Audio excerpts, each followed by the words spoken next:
The chandeliers in the Manhattan Hotel ballroom throw hard white light over sequins and champagne. Music hums in the background. Waiters move like dark shadows between glittering guests. Tonight is supposed to be the best night of Susie Carter's life. She stands in the center of it all in a white mermaid gown she designed herself, a trophy for best graduation collection in one hand, a champagne flute in the other. Cameras flash. Miss Carter, look here. Susie, one more. She smiles until her cheeks ache. Years of all-nighters, cheap coffee, and ripped sketches have finally turned into applause.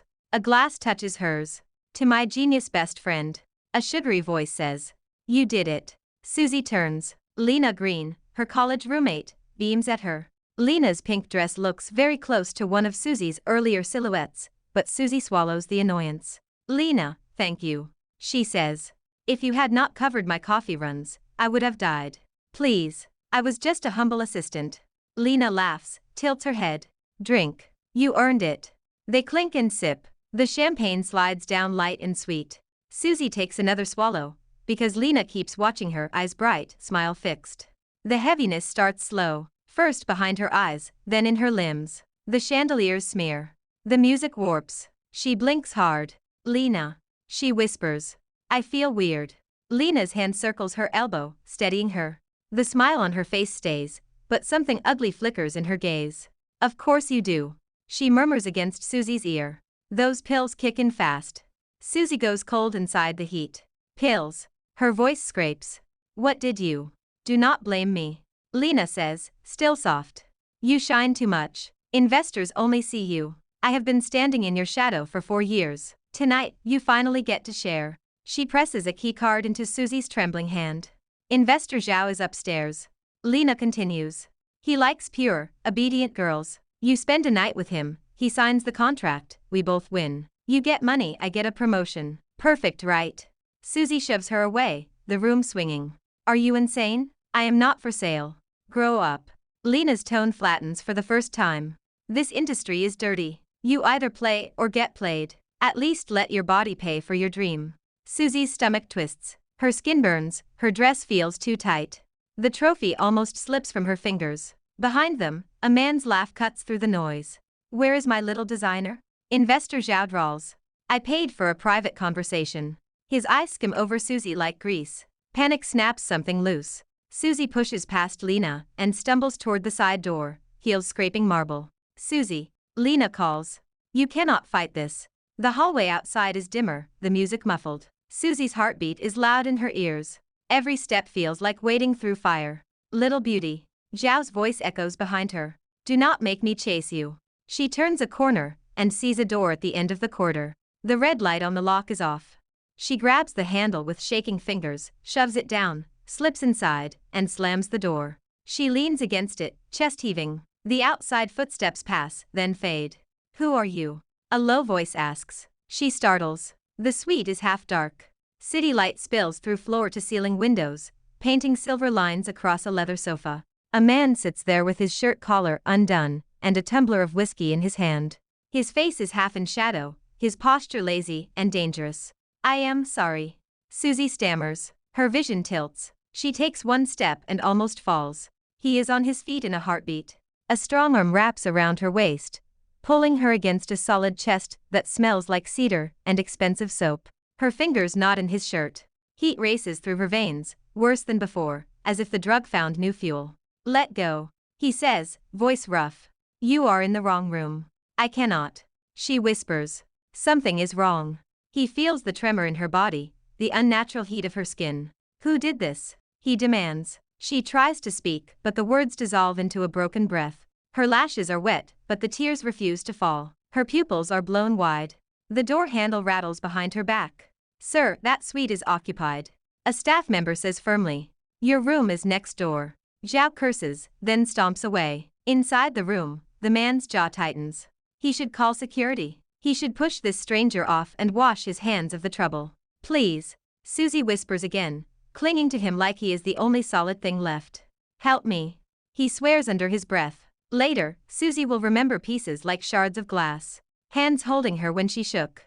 A deep voice asking for her name, cursing whoever drugged her, telling her to breathe. The way he slowed down, stopped, when he realized she was too far gone to choose. She will also remember waking up alone. In the gray light of dawn, she sits up in a strange bed, muscles aching. The sheets smell like cedar and hotel detergent. Her dress is folded on a chair. On the bedside table lies a black card, and a note with a single sentence, and a phone number. If you need help, call. Shame crawls up her throat. Images from the night flash across her mind, mixed with the memory of Lena's smile and Zhao's voice. She grabs her bag, stuffs her dress inside, and walks out of the hotel on shaking legs. She does not take the card. She does not call the number. 3 months later, in a cramped clinic in Paris, a doctor will tell her she is pregnant. But tonight, in Manhattan, a drugged girl walks into the cold morning air, and 3 lives tilt on a new axis. Paris wakes slowly, shutters opening, coffee machines hissing, church bells chiming. On the top floor of an old stone building, sunlight pours into a small studio. Inside, a pencil moves fast over paper. Susie sits by the window in an oversized white shirt and leggings, bare feet tucked under her on the chair. Fabric swatches and patterned drafts cover the table. A mug of coffee sits forgotten, a thin film forming on top. She has changed in 5 years. The softness in her face is still there, but there is new sharpness around her eyes. Her hair is shorter, tied into a practical bun. The girl who once thought talent was enough no longer exists. "Mommy, your coffee is cold again." The voice is small and clear. A little boy in space print pajamas pads across the floor, carrying a fresh mug with both hands. His dark hair sticks up everywhere. His eyes are big and bright, watching everything. He sets the mug down carefully. "Careful," Susie says, catching his wrist when the cup wobbles. "You are 5, not 15. I am efficient." He replies.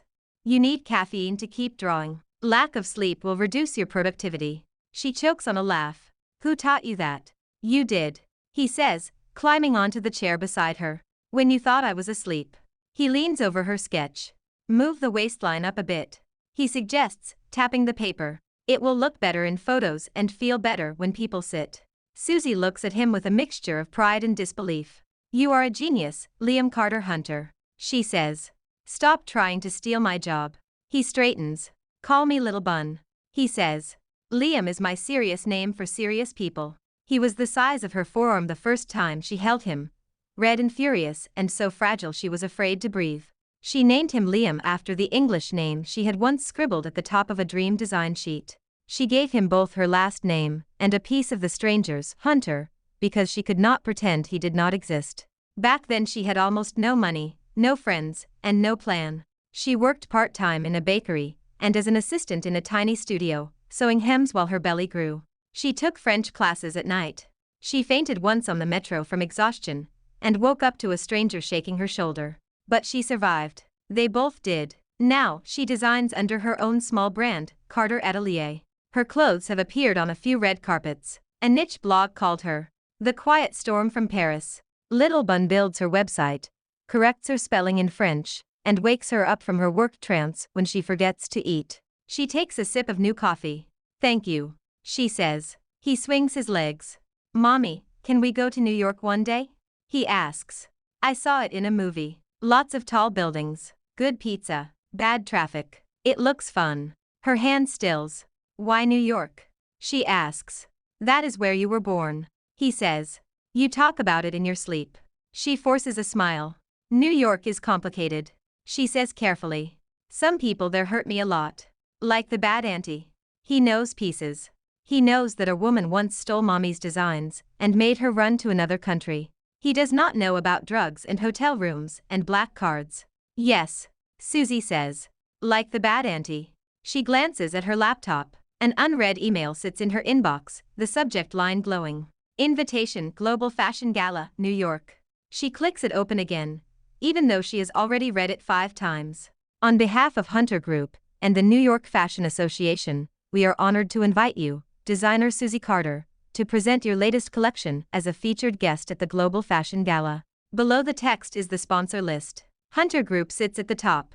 On the second line, she sees a name that tightens her throat. Green Studio.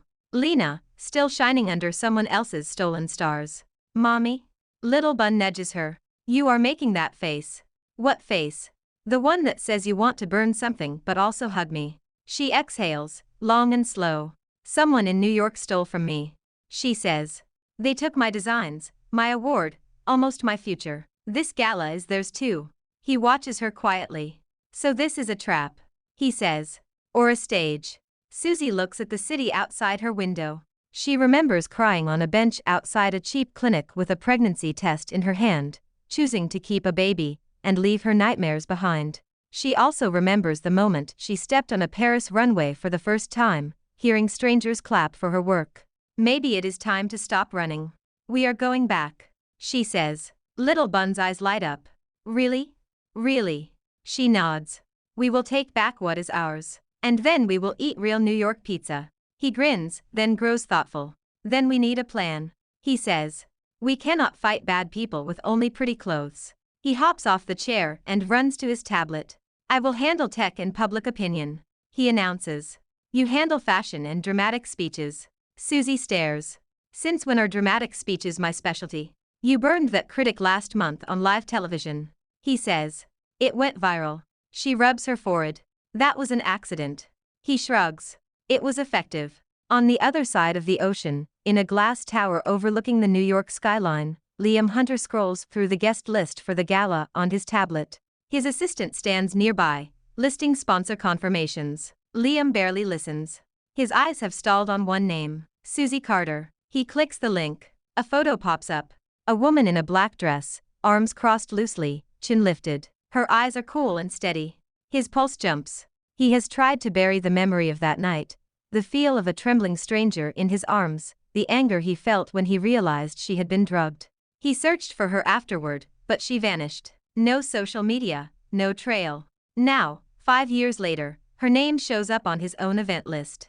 Make sure she gets a prime slot, he says. Of course, his assistant replies. She is a rising star. People say her construction work is brilliant. Pull everything we have on her. Liam adds. Portfolios, interviews, any old news. I want background. His assistant hesitates. Anything specific you are looking for?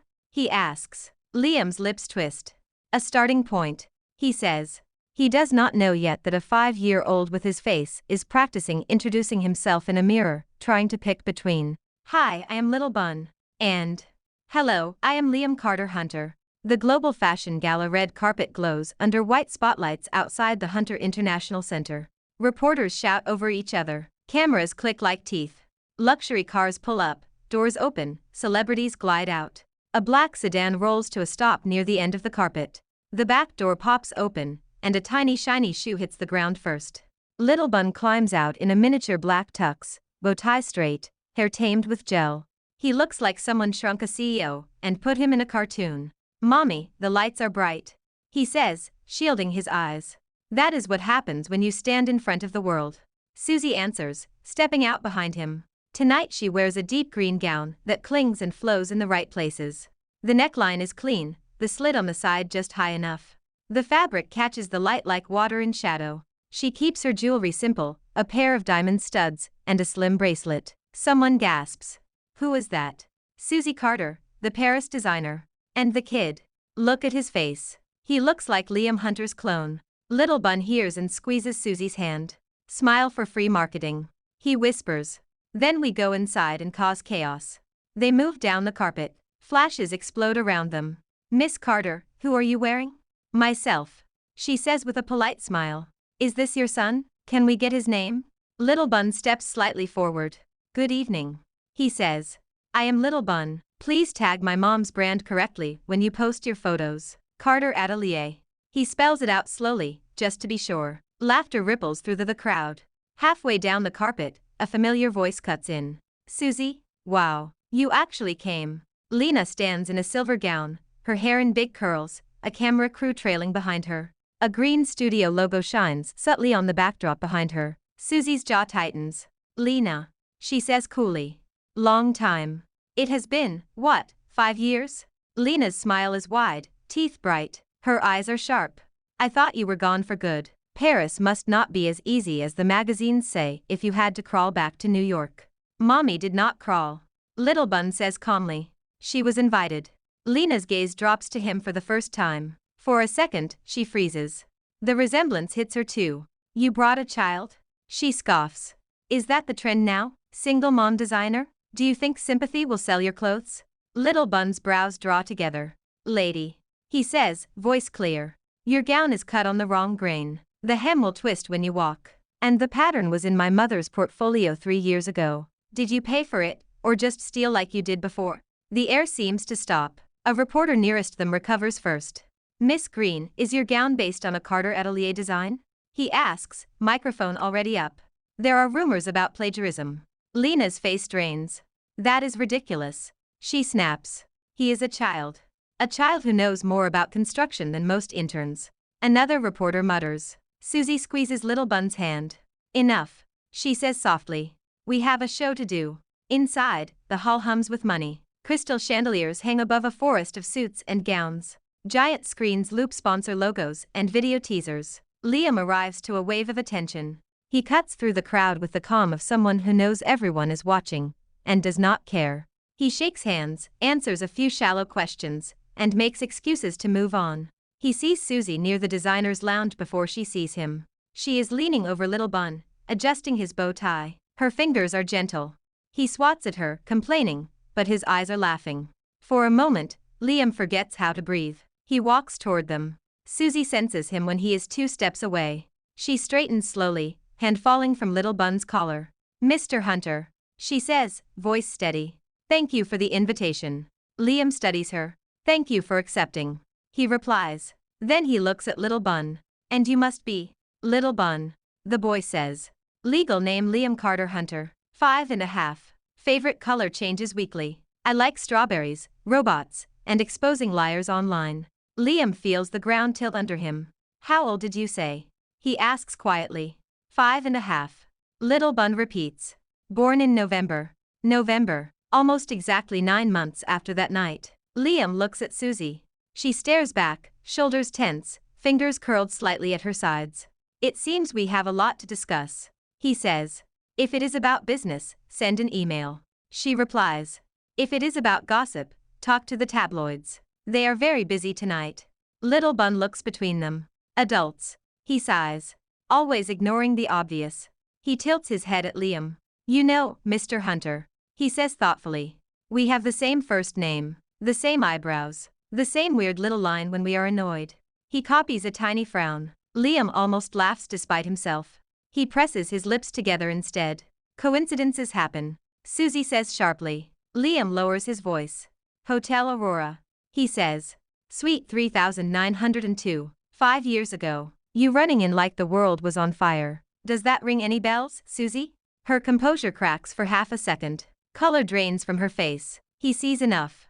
We will talk later. He says. This time it is not a suggestion. She lifts her chin. After the show. She says. I have work. She pulls Little Bun away. The boy glances over his shoulder, curiosity burning in his eyes. As they disappear backstage, Liam's chest feels tight in a way no board meeting has ever caused.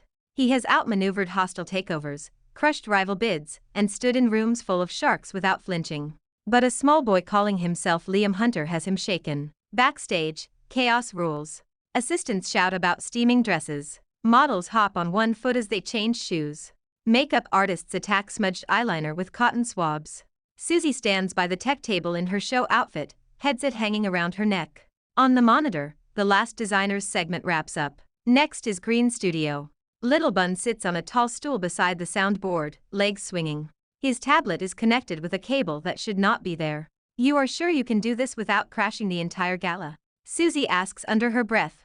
Please, he says, fingers flying across the screen. I tested it 3 times. We will only interrupt their video, not the infrastructure. I am not a monster. Mia, Susie's stylist friend, hovers behind them, wide-eyed. If he ever gets bored with fashion, she whispers. He can rule the world. Out front, the host's voice booms. And now, Green Studio, led by the visionary Lena Green. Polite applause rises. On the giant screen, Lena's pre-recorded video starts. She walks through a spotless studio, talking about passion and originality. The screen flickers, then the image changes. The new video is grainy, stamped with an old campus security camera date. It shows a younger Susie working alone late at night, pinning fabric on a dress form. Murmurs ripple through the audience. The angle changes. The same night, later, Susie leaves, turning off the main lights. Minutes later, Lena slips in, glancing around. She goes straight to Susie's station, pulls out a stack of sketches, and takes photos. She looks up at the camera once, then stuffs some drawings into her bag. Gasps echo across the hall. On screen, text appears in simple white letters. 5 years ago, a designer lost everything. More clips roll. Emails Lena sent to a slimy investor, promising exclusive designs if he helped her. A saved voice message where she giggles. She will never know. She is too trusting. In the VIP box, Liam sits very still. His expression hardens with each new piece of evidence. Backstage, Lena screams.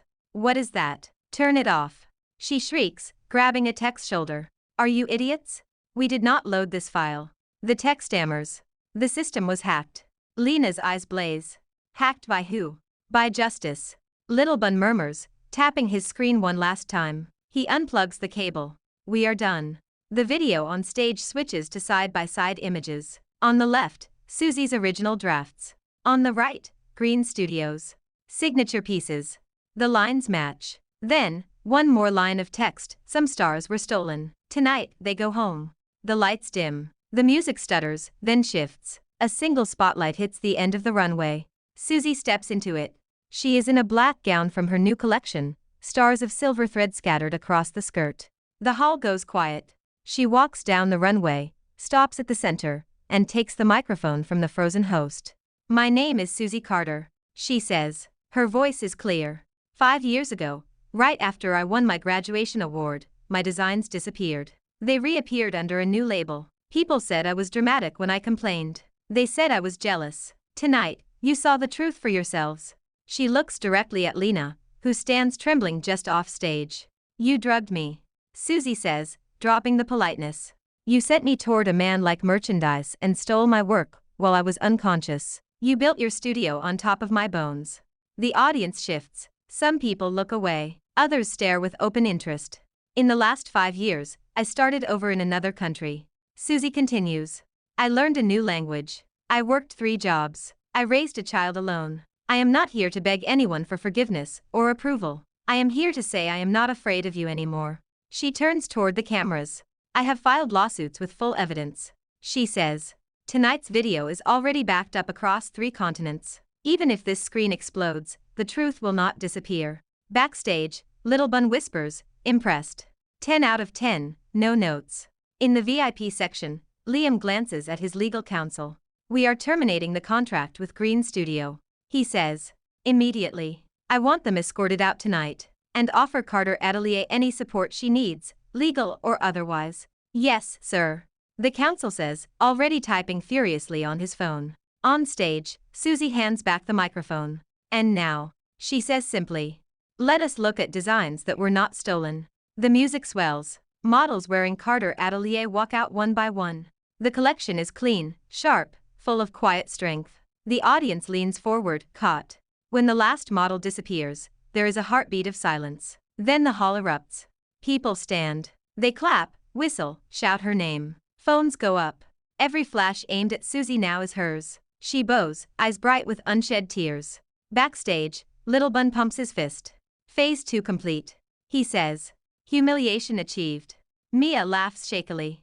You are terrifying, she repeats. Later, as security escorts a pale, shaking Lena out the side door, the online world fills with clips of Susie's speech. Another tag climbs the trending list alongside hashtag Green Studio Scandal. Hashtag Carter Comeback. The hotel room Susie returns to that night is large and expensive, the kind of suite she never imagined she would set foot in again. She did not book it herself. The gala organizers insisted.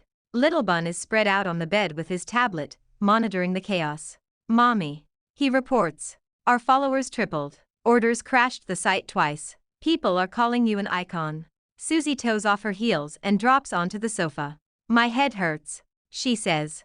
And my feet hate me. He looks up. Can we order cake? Celebration is important for mental health. She smiles faintly. We will get cake tomorrow, she says. Right now I want silence. Silence does not last long. There is a knock on the door. Littlebun glances at the clock. That is either room service or the male lead, he says. Do not start, Susie warns, but her heart jumps anyway. She peers through the peephole. Liam stands in the hallway, tie gone, top button undone, a small bakery box in one hand. He looks less like the untouchable CEO and more like a tired man who had a long night. Susie exhales and opens the door halfway. "Mr. Hunter," she says. "You have a lot of nerve. You have a lot of fire." He replies. "Can we talk? I am busy. I brought strawberry cake." Little Bun's head pops up behind her. "I vote yes," he says. "Strawberry is my favorite." Susie sends him a glare that promises future revenge and steps aside. Liam walks in, placing the box on the table. The room suddenly feels smaller. Little Bun studies him openly. "Hi again," he says. "Daddy." Liam almost drops the cake. Susie closes her eyes. "We do not call strangers daddy," she says tightly. "He is not a stranger." Little Bun says. "My DNA test says so." Two pairs of eyes swing to him. "You did what?" Susie asks. "I took a hair from his suit jacket in the elevator," Little Bun admits. "Then I sent it to a private lab. I wanted to confirm before we came here. I am responsible."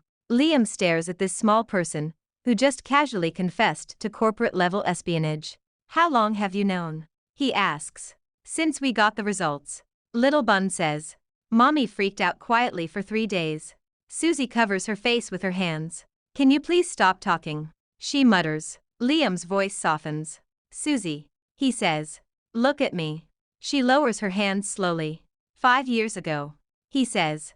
"You disappeared. I asked the hotel for your name. They only had you down as a +1. I checked guest lists, social media, nothing. You were a ghost. I thought you wanted to forget, so I told myself to let it go. You did not try very hard."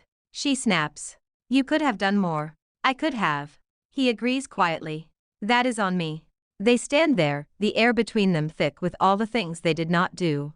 "When I realized tonight that he might be mine," Liam continues, glancing at Little Bun, "I wanted to be angry. At you, at myself, at the world. Then I watched you burn your past on stage and walk out taller. I do not have the right to rage when I was not there for you." Susie laughs once, humorless.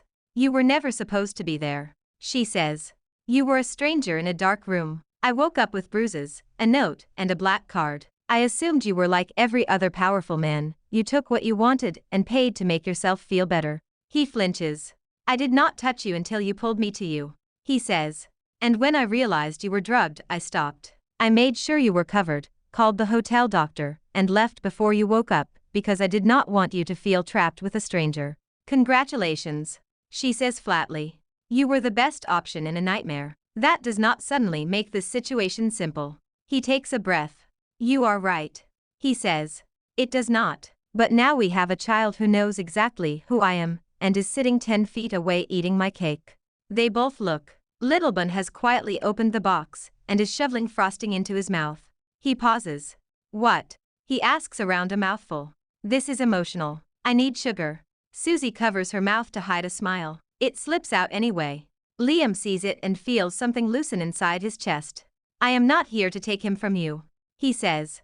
"I am here because I want to be in his life. Not as the guy who sends money and shows up on birthdays, but as a father who knows his favorite cartoons and which nightmares wake him up." He looks directly at her. "And I am here because every time I think about that night, I hate that I was not there before the drugs hit, that I did not stop it earlier, that I did not tear your so-called friend apart for what she did."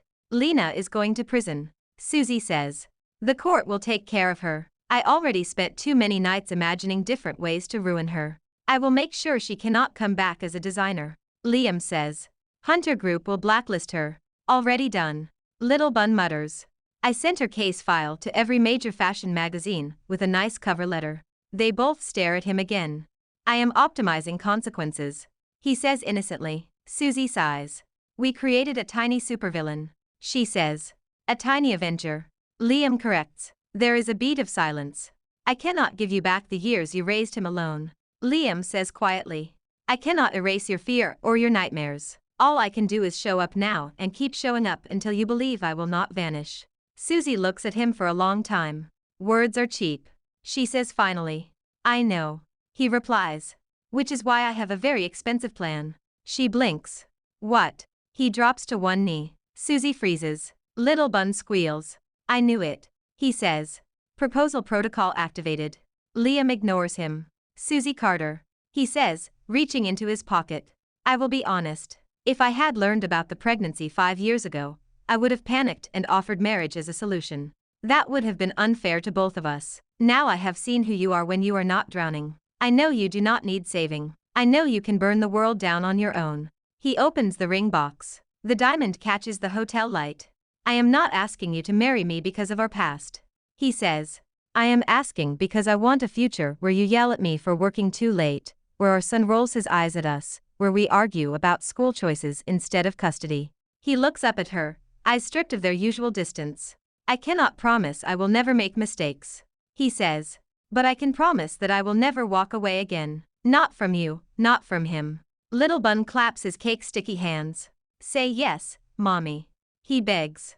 Think of the tax benefits. Susie laughs through sudden tears. You are such a romantic. She tells him. Then she looks at Liam. You want me, the loud, stubborn, revenge-driven woman who hacked your gala, as your wife? She asks. Yes. He says simply. And Little Bun as your heir? He already acts like my boss.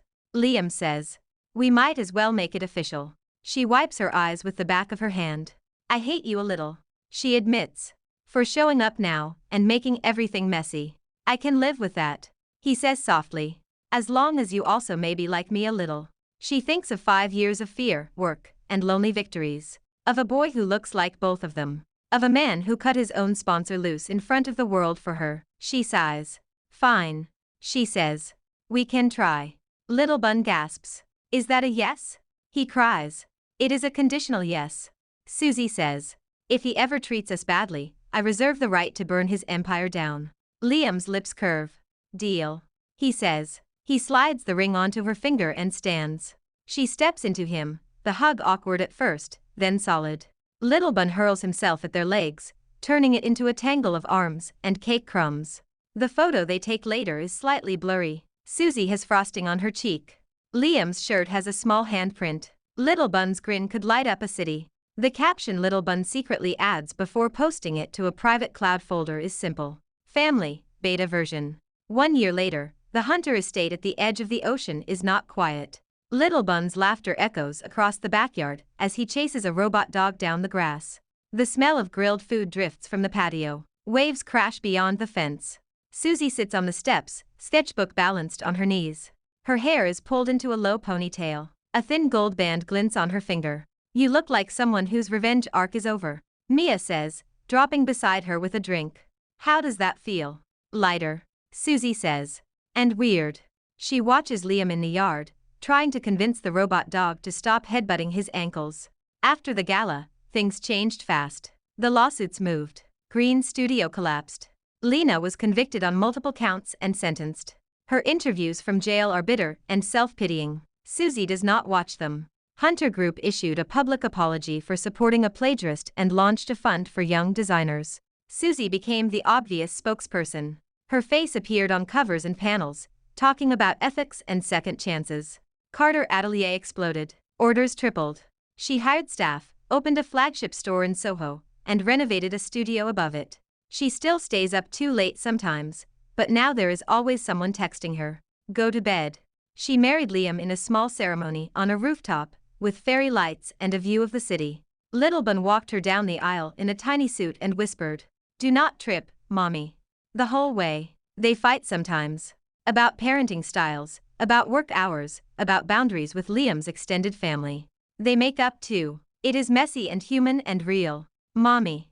Little Bun yells now. Come see the castle. Susie sets aside her sketchbook and walks over. On the sand near the water line, Liam and Little Bun have built an elaborate sand castle with towers, walls, and what looks like a moat. It is a fortified memory palace.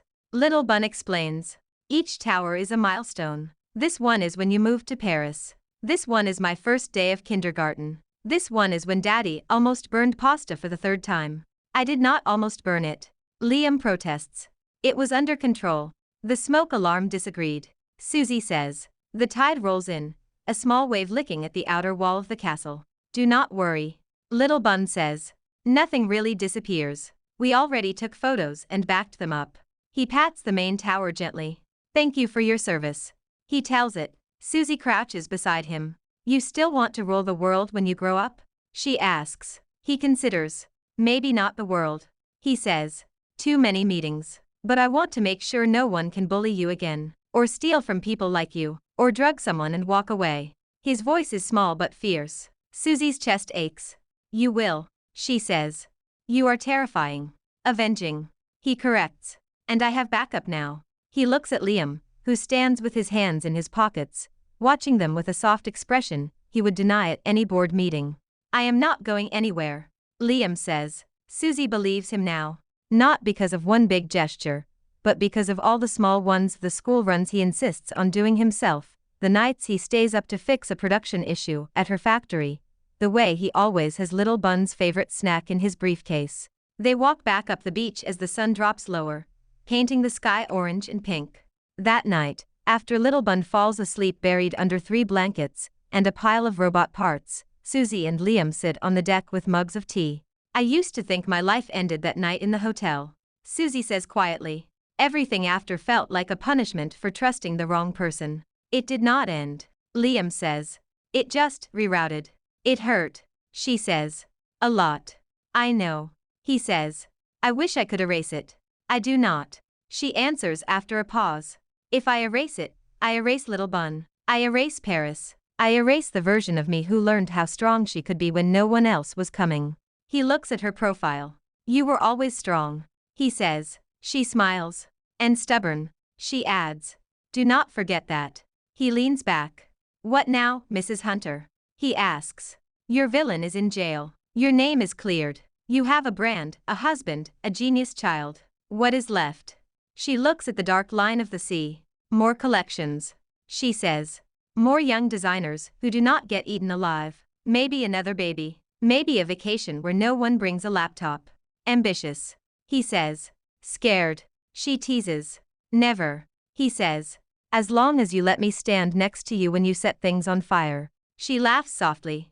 Deal, she says. Inside, Little Bun rolls over in his sleep, hugging his pillow. On the nightstand sits a framed photo of the 3 of them on the red carpet, taken a year after the first one. This time, no one looks like they might bolt. Outside, the waves erase the sandcastle completely. Tomorrow the beach will be smooth again, ready for new shapes. The past does not vanish. It lives in scars and memories and quiet late-night confessions. But it no longer rules Susie's life. Her story is no longer about what was done to her. It is about what she chose to build after. And as far as Little Bun is concerned, it is also about cookies, weird robots, and making sure his parents never get boring. The end. Thanks for watching. Follow for more romance stories.